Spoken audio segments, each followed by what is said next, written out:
The Samsung Galaxy S24 series is not expected to arrive for another 5 months at least, but rumors are picking up pace. It was previously reported that the Galaxy S24 Ultra's design would be freshened up a little, and now leaker ICE Universe has provided additional designs. ICE previously said that the Galaxy S24 Ultra would have a flat screen with thicker bezels and a slightly rounder side frame.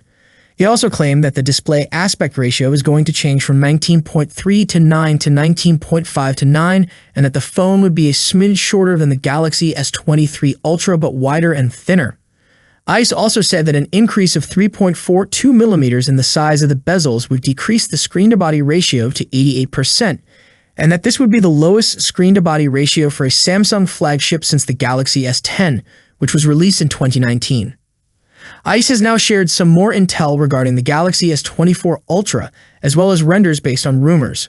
Large phones such as the Galaxy S23 Ultra, which features a 6.8-inch screen, can be a little uncomfortable to hold, but curved screens improve the in-hand feel.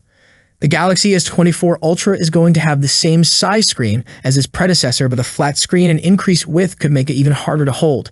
And since most people slap cases on their phones, the Galaxy S24 Ultra might be really challenging to hold.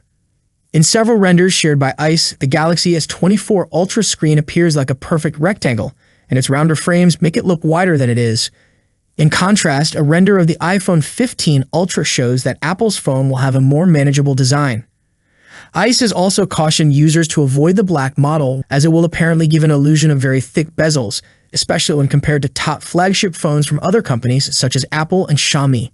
That concludes today's video. I hope you found the information useful. If you enjoyed the video, please consider subscribing to the channel. I would love to hear your thoughts on this topic, so please leave your comments in the section below. As always, thank you for watching, and I will see you in the next video. Peace out.